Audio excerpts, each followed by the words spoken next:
Data Science, um dos profissionais mais procurados no mercado. Você quer entender por quê? O Glitch está no ar.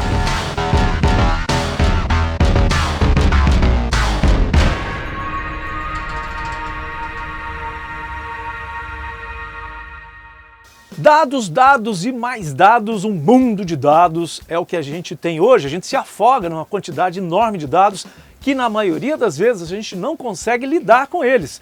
E é difícil, custoso trabalhar com essa quantidade de dados. É o contrário do que acontecia há 100 anos atrás, quando, por exemplo, a gente tinha uma escassez enorme de dados. Era um grande problema trabalhar com esses dados e hoje, com as tecnologias que nós criamos, nós geramos um outro problema. Como é que a gente lida com isso? Para isso serve o Data Scientist, ou cientista de dado, aquele profissional que vai saber fazer bom uso dessa quantidade enorme de dados. Vamos falar um pouquinho de história. Lá na época do dado em papel ainda, era caro você tanto conseguir coletar os dados como armazenar, estocar esses dados, e muito caro também para você depois manipular, ou lidar, gerenciar, fazer alguma coisa útil com esses dados. Imagine só que os dados eram guardados em grandes quantidades, mas em gavetas, em armários, e lógico que para você recuperar e encontrar isso tudo não era fácil e nem rápido. Muitas vezes era tão caro você ir buscar um dado que você ficava sem ele. Deixa ele lá, eu tenho ele, eu sei que ele está lá, mas eu não vou buscar aquele dado porque o custo para recuperar esse dado é mais caro do que o benefício que eu vou ter com ele. Então isso aconteceu durante muito tempo e só para ter uma ideia, eu trabalhei numa empresa que tinha tantos dados, um banco, né, que tinha tantos dados em papel, guardado em caixas, em armários, em gavetas, que eles tiveram que fazer uma mudança para redistribuir esses caixotes de papel que existiam dentro do banco,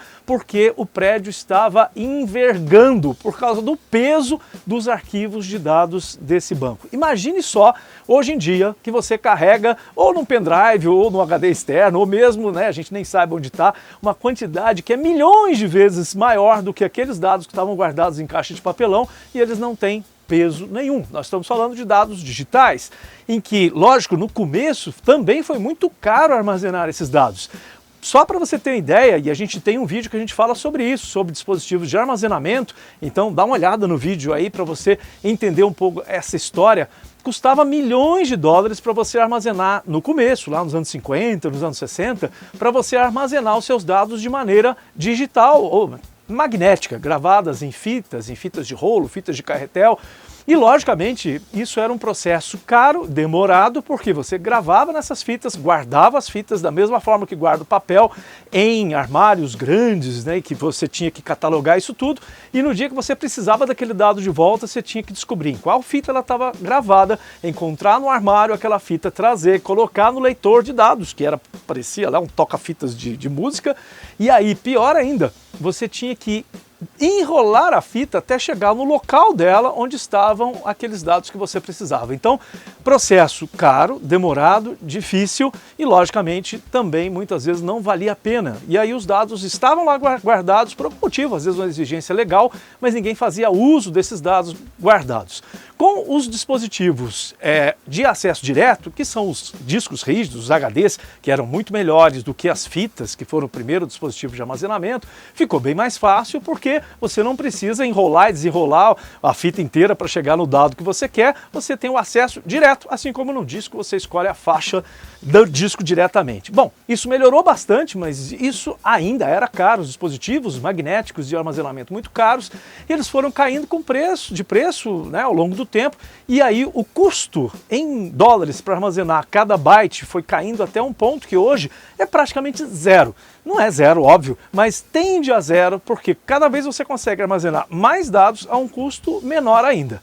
E aí aconteceu algo inverso ao que acontecia antes. O excesso de disponibilidade, e aí as pessoas gravam dados sobre tudo, praticamente. Todas as transações, tudo que acontece, você registra, guarda esses dados. Só que durante muito tempo, ainda lá no século passado, final do século passado, anos 80, os anos 90, as pessoas não sabiam muito bem o que fazer com esses dados e não enxergavam o valor em ter esses dados. E aí surgiram várias técnicas, ferramentas, tecnologias, como por exemplo os data warehouse, os armazéns de dados. Surgiram técnicas de procurar e armazenar e procurar depois esses dados de uma maneira mais inteligente, que eram chamados de data mining, ou garimpar dados dentro, né, dessa enorme quantidade de dados. E surgiu também uma área chamada de BI, Business Intelligence, que é nada mais, nada menos que fazer uso inteligente dos dados que você já tem. Então, como os dados estavam disponíveis e era barato ter acesso a eles, começaram a surgir técnicas como drill down, que é você aprofundar dentro de um banco de dados, mas isso é bem mais recente. Slice and dice, que é você mudar as visualizações que você tem dos dados. Antes disso, era bem mais complexo, antes do surgimento dos bancos de dados, isso era impossível, porque o que acontecia é que cada programa que você criava, você tinha que criar um arquivo de dados para aquele programa. Então, esse programa A acessa o arquivo A. O programa B acessa o arquivo B de dados. Então, você não podia colocar o programa B para acessar os dados do arquivo A. Isso foi, durante muito tempo, natural, até surgiram sistemas gerenciadores de banco de dados que permitiram uma facilidade em que os dados eram separados dos programas e existia uma camada de gerenciamento de banco de dados que fazia esse acesso, liberando, olha, esse programa pode acessar, esse também pode acessar, os dados são os mesmos. E aí sim, se começou a poder utilizar essas técnicas mais sofisticadas de acesso a dados. E aí, bom, tem várias formas hoje em dia, várias tecnologias e inclusive várias arquiteturas de bancos de dados diferentes, porque no começo, com os bancos de dados, surgiram os bancos de dados relacionais, que são os mais usados, os mais populares, mas existem bancos de dados hoje tridimensionais, bancos de dados em rede, e que são tecnologias que dão muito mais facilidade para você conseguir entender e espremer os dados até eles confessarem. Eu adoro essa expressão, mas é a pura verdade. As técnicas de ciência de dados que usam mineração de dados e todas as outras técnicas, algumas bem mais sofisticadas, elas acabam fazendo isso. Você tortura os dados até eles confessarem algo que você quer saber. E isso tem sido usado principalmente pela área de comportamento do consumidor, para entender, dentro da área de marketing principalmente, olha, imagina a Amazon, quantos dados ela tem sobre nós, sobre nossos hábitos de consumidor, sobre cada compra que é feita. Então ela pode ter uma visão global sobre como é que as pessoas pensam e decidem na hora de comprar. E quem faz isso, quem consegue identificar isso, são os cientistas de dados, que começam a entender quais os tipos de cruzamento, ou que a gente poderia, um cruzamento mesmo, né, entre os dados, e que faz um relacionamento entre eles para você começar a ter os insights, ou as descobertas a partir desse cruzamento de dados de fontes diferentes, que vão fazer com que você compreenda de maneira mais completa o que move as pessoas a tomarem as suas decisões na área de marketing. Na área médica, isso é bastante útil, principalmente, né, em momentos quando você gera uma quantidade enorme de milhões e milhões de pessoas, no caso de uma pandemia, como é que eu vou analisar esses dados? Um cientista de dados vai aplicar conhecimento, inclusive de estatística, conhecimento profundo de estatística, para poder criar modelos que entreguem os resultados, que entregue, por exemplo, qual é a tendência, o que vai acontecer, fazer uma projeção, uma progressão sobre o que está acontecendo e o que vai acontecer lá na frente, de onde vieram os problemas, para a gente poder evitar com que eles se repitam. Então existe uma área imensa hoje de gestão de dados, que é a área de trabalho, né, de um cientista de dados, um data scientist, que vai usar uma série de ferramentas, técnicas, programas, algumas já estão prontas. Então o cientista de dados, na verdade, ele não necessita ter um conhecimento profundo, obrigatoriamente, de programação, mas ele tem que ter muito mais conhecimento profundo de estatística, de quais são as formas de visualizar esses dados, e aí, lógico, tem muitas ferramentas prontas já para você aplicar esse conhecimento em forma de software, de programa, para moer os dados, que é outra expressão que eu gosto também. Vamos moer dados, né? Moer dados é você criar modelos, rodar modelos, fazer simulações, fazer testes, até que você encontre uma resposta que justifique algum comportamento ou algum padrão. Procurar padrões é outra atividade importante dos cientistas de dados, e os padrões, eles são muitas vezes ocultos, muito bem ocultos, numa quantidade enorme de dados.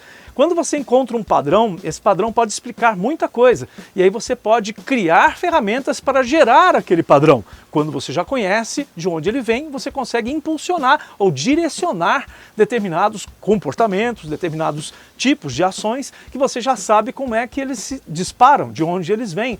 Esse tipo de análise, lógico, num vídeo de 10 minutos não dá para a gente falar sobre todas as ferramentas, mas esse tipo de análise é o trabalho do dia a dia de um cientista de dados. É identificar as melhores técnicas, ferramentas para poder trabalhar com os dados, quais dados são importantes, quais são úteis, quais a gente deve descartar, para poder criar modelos que te enxerguem, permita que você enxergue melhor e entenda melhor o mundo a partir dos dados.